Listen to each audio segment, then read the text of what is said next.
اللہ کو دیکھنے کے 5 مقامات ہیں. اللہ کو دیکھنے کے 5 مقامات ہیں. پہلا خواب ہے، دوسرا بے خودی ہے، تیسرا ایک تعین خاص ہے، چوتھا اس ذات وحدت کثرت میں یعنی ہر جگہ قوت خودسی سے کام کرتا ہوا دیکھنا، پانچواں بیداری کے حالت میں سر کے آنکھوں سے دیکھنا. وما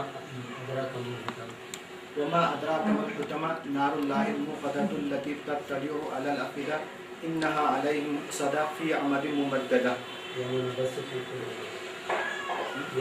یوم نبعث فی کل امۃ شہیدا وجئنا بک علی ہؤلاء شہیدا.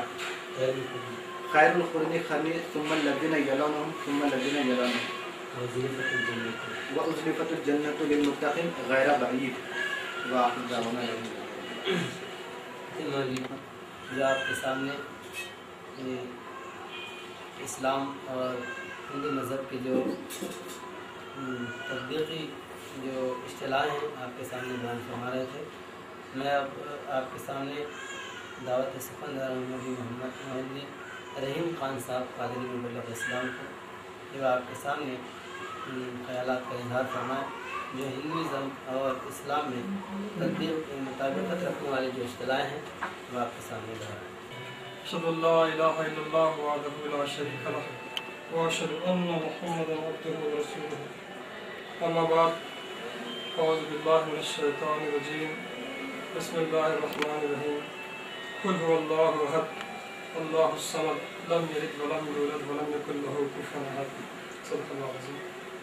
لا تدرك الابصار. قرآن کریم کی آیت ہے لا تدرک الابصار وهو يدرك الابصار وهو اللطيف الخبير. یعنی اللہ بالکل لطیف اور خبیر ہے، وہ سب کو دیکھتا ہے لیکن کوئی اس کو دیکھ نہیں سکتے. ہما وتراہم ينظرون الیک وهم لا يبصرون. یہ حضور اکرم صلی اللہ علیہ وسلم کی نسبت اللہ تعالیٰ قرآن کریم میں بیان فرمایا کہ اے حبیب صلی اللہ علیہ وسلم یہ لوگ آپ کو دیکھتے ہیں، ظاہرہ طور پہ یہ لوگ آپ کو دیکھتے ہیں لیکن در حقیقت وہ آپ کو نہیں دیکھتے. کنتو کنزن مخفیا فاحببت ان اعرف فخلقت آدما. یہ اللہ تعالیٰ کا فرمان ہے، یہ حدیث قدسی ہے. اللہ پاک فرمایا کہ میں ایک چھپا ہوا خزانہ تھا اور مجھے خواہش ہوئی یا محبت ہوئی کہ میں پہچانا جاؤں، اس لیے میں آدم کی خلقت کیا. ಆಹಾರ ನಿದ್ರಾ ಭಯಮೇ ಥುನಾನಿ ಸಮನಿ ನರಣಾಂ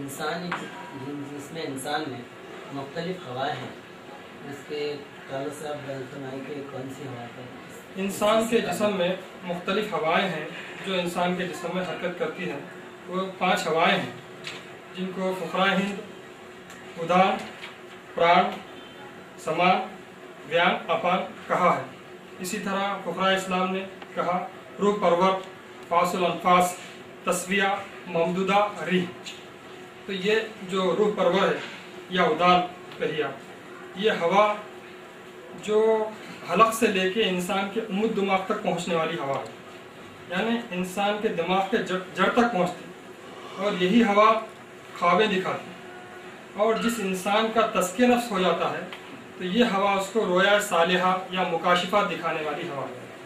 اور جو دوسری ہوا ہے وہ ہے پران، یعنی فاصل انفاس کہا گیا اس کو. تو یہ ہوا دم لینے میں آتی اور جاتی ہے، یعنی انسان کے زندگی کا احساس دلانے والی ہے. اور یہ ہوا اس بات کی طرف اشارہ کر رہی ہے کہ انسان کی زندگی ہو اللہ میں. اور تیسری ہوا وہ ہے تسویہ یا کہیے آپ جو ہے نا سمان. ہندو فلسفی میں سمان کہا گیا اور فقراء اسلام اس کو تسویہ کہیں. تو یہ ہوا ہر انسان کے ناک میں حرکت کرنے والی ہوتی ہے اور غذا کے جوہر کو تمام جسم میں تقسیم کرنے والی ہوتی ہے.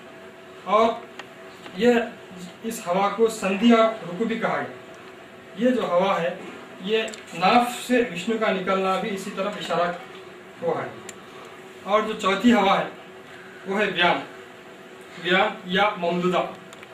تو تو یہ ہوا انسان کے جوڑوں میں رہنے والی ہے، انسان کے ہر جوڑ میں ہے اور انسان کے جسم کے مختلف عالموں کا جوڑ باندھنے والی اور انسان کے مختلف جو ہے نا عبارات کو صاف کرنے والی ہوا ہے، اور اللہ تعالیٰ کی قولی اور فعلی کتاب کی تطبیق اسی ہوا سے ظاہر ہونے والی ہے۔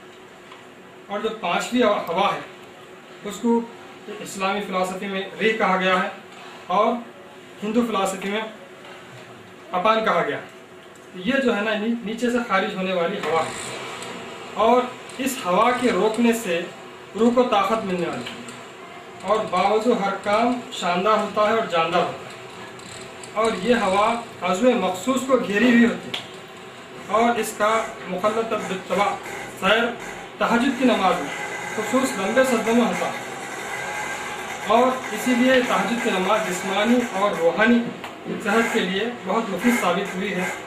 اور فقہائے ہند کے پاس 7 دوزخیں ہیں جو پہلی جو یعنی ناف سے شروع ہو کر نخت تک ختم ہوتے ہیں، تو ان دوزخوں میں انقلاب پیدا کرنے والی جو ہوا ہے یعنی جو چیز ہے وہ ہے تہجد کی نماز۔